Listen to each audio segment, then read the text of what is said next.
Hey friendo, Steve here. I got your Raw results. I know it's 2 days late. I was in LA on Tuesday, so we had to leave on Monday. I came back late last night, so I know this is late. I watched the Hulu version, so I got the truncated version. I didn't actually see two of these matches, but I didn't really need to, I don't think. So it started off with the League of Nations, came out to the ring, talked some shit, sort of explained what their deal is, which... They're just a faction. There is no reason why they're together necessarily. The Authority didn't show up, which is kind of cool. Let's see here. But then the Wyatts came down, which was kind of set up a cool thing because the Wyatts haven't really interacted with the League of Nations. I always like when the Wyatts interact with shit that doesn't really seem normal for them to interact with. Like, what do they care about the Authority? What do they care about the League of Nations? And then, of course, the Dudleys and Tommy Dreamer came down and announced their fourth member of the ECW faction, and it was Rhino. I should have seen that coming a mile away. Me and Larson had both speculated on Going in Raw, which you should check out from this past Sunday. We had speculated that it was going to be RVD, maybe, I forget, somebody else. But it ended up being Rhino. Pretty big disappointment, to be honest with you. I've never been a big Rhino fan in the first place. But it was Rhino, so there you go. There's your fourth ECW guys. These guys are just showing up. They're going to get annihilated by the Wyatts. That's sort of why they're here, to get to get the Wyatts a win, basically.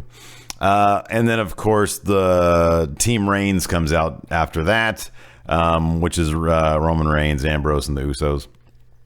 And so they all get it on like a elimination match, I think.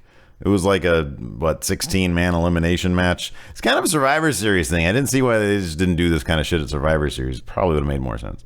I guess they had the tournament going, but whatever. Let's see here. And I even forget who. I think Sheamus ended up winning that, or Roman Reigns speared Sheamus. I think. Fuck, I don't even know who won that fucking match. I don't care. It doesn't matter.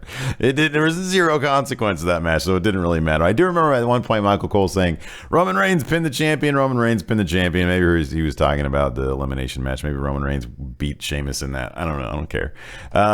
This is the go-home show to the next pay-per-view, so we're not in good territory right now. Let's see here. Then Kevin Owens came down, beat Dolph Ziggler, while Tyler Breeze watched from his fancy seat there at ringside. And then after that happened, Ambrose came down with some popcorn and a soda, threw all that shit in his face, slapped him. Did he slap him? No, I think he just threw that shit in his face and walked away. Owens was pissed off because nobody played his music after his win. He seemed more upset about that than Ambrose throwing stuff at him. Let's see here. Then this is a match I didn't see. Sadly, it wasn't on the Hulu version. Sasha Banks and Naomi beat Brie, Bella, and Alicia Fox. I'm a huge mark for Sasha Banks, and I didn't see this, so that sucks. Let's see here. Lucha Dragons beat the New Day with sort of interference help from the Usos a little bit. New Day cut a great promo at the beginning. I love those guys. I can't get enough of them. This is going to be a fantastic match, I think. The ladder match at TLC. It's going to be a lot of fun. Flair and Charlotte, who's now a heel, I guess, went on Miz TV, and then Paige came out, who's now, I guess, a face. I don't really know. I don't know how it works, to be honest with you. I think it feels like they kind of realized they overstepped their boundaries when Paige mentioned David's not dead, the other Reed. I think Flair died when Charlotte's brother died. And so maybe they made the decision. I think maybe Flair was like, hey, let me get in on this. I'll be her manager. And I can be sort of, influencing her with all the dirty Four Horsemen tactics that I used to employ, because they had matching Rolexes. To be honest, I kind of like it. It's just really sudden. I hate when they don't give any motivation for things like this. So it's kind of sudden. Miz always does a good job with Miz TV. He's good at sort of looking at storylines. Miz is a decent talker. I just don't believe him as a wrestler. Then Paige came out, who's now kind of, I guess, the face in this. So it's kind of confusing. I'm going to roll with it because I like that they're given sort of a big stage. I like that. Another match that wasn't on the Hulu version, thank God, double count out, Rusev versus Ryback. Those are three elements that, man, I just do not care about. I don't care about Ryback. I'm really not giving a shit about Rusev these days. and it's a double count out. What, like, just, that's the worst. That's the worst. Jack Swagger beat Stardust while Titus O'Neil was on commentary explaining what his beef is with Stardust. Really, he says that he just wants to help him. I love Titus O'Neil. I think he's hilarious. And then, of course, Del Rio comes out to give Jack Swagger some shit. He's got, this is interesting. He's got Zeb Coulter in tow. At one point at the end of the match, when Del Rio's starting to mix it up with Swagger because they're going to have a chairs match at TLC, Del Rio stumbles into, what's his face, Zeb Coulter's Lark, into his scooter, and he falls. After the match, they're backstage, and Del Rio's giving Zeb Coulter a bunch of shit, saying, I don't need you anymore, go away, I don't need you, you're in your stupid scooter. Maybe he's been watching this, maybe he's watching Going in Raw, I don't know. He knows that I'm not a big fan of that. And so, yeah, that was, so I guess that angle's done with now? I don't know. I mean, I would assume that Del Rio and Swagger are going to meet. Yeah, they have a chairs match. I just said that. I assume that that's going to be a pretty quick finish. I think Del Rio's probably just going to beat Jack Swagger, and he's going to be on his own, and he's going to be more involved with the League of Nations. I guess. I don't know. Maybe they just figured that angle's, the Mex America thing was weird to begin with. I don't know, we don't know where it's going to go. So let's just ditch it. Whatever. Now, I mean, I'm sorry. Del Rio looks like a stud these days. He's got the belt. He's got a belt. It looks good on him. I still think the League of Nations sort of makes him look weaker. I'll talk to Larson about that in Sunday's episode of Going in Raw, though. I'll make another case for why that is. Braun Strowman's beat Tommy Dreamer. I love that Tommy Dreamer's out there. People mark out for him. People cheer for him. Of course, Braun Strowman is like, huge. He's a monster. And Tommy Dreamer's like 1,000,000 years old, so there's no way Dreamer's going to win this. That's why the ECW guys are out here to lose. And then, of course, there's a big to-do about the fact that the ratings this week on Raw have like the lowest ever since like 1997. The end of this episode of Raw is why. Roman Reigns in the ring, talks shit about Sheamus, says his balls are tater tots because he's Irish, instead of potatoes. Sheamus comes down, he gives him some shit. I swear to God, this thing felt like it was a half hour. It was probably 15 minutes, but it felt double that. Roman Reigns is in the ring, he's talking shit. Sheamus is like, yeah, I'm going to fight you, but you have a chair in the ring. I get in there, you're just going to hit me with that. Roman Reigns throws out the chair. He says, yeah, but you got a table in there, you're going to put me through a table. Roman Reigns takes the table out. He says, yeah, but you got a ladder in there. And this whole thing is taking for fucking ever. And this is the problem. This is why the ratings are crap right now, in my opinion. These guys don't have main event level charisma. They don't have chemistry. Nothing about them is particularly interesting. You have one champion who nobody wants. You have another guy who everybody knows the company is pushing to be the champion.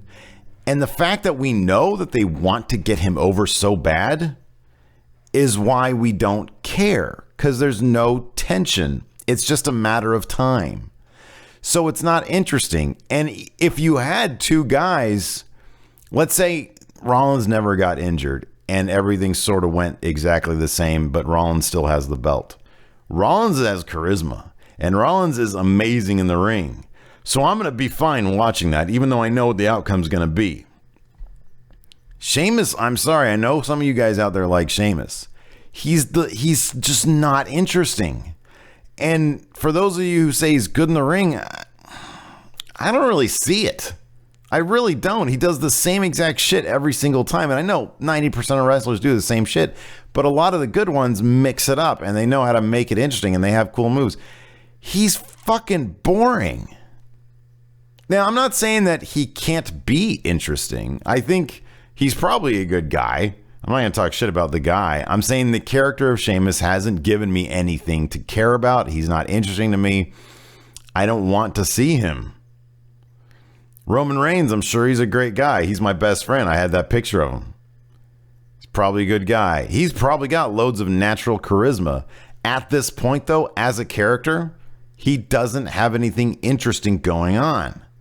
This is why the ratings suck, because you're sitting there. The crowd look like they have the crowd sounds like they have their, they're sitting on their hands and they seem like they're bored. Like, who gets up to go to the concession stand during the main event segment? I would have, because it was fucking boring. This is why the ratings are down, because you have two uninteresting characters. One is a bad guy for who knows why. One is a good guy for who knows why.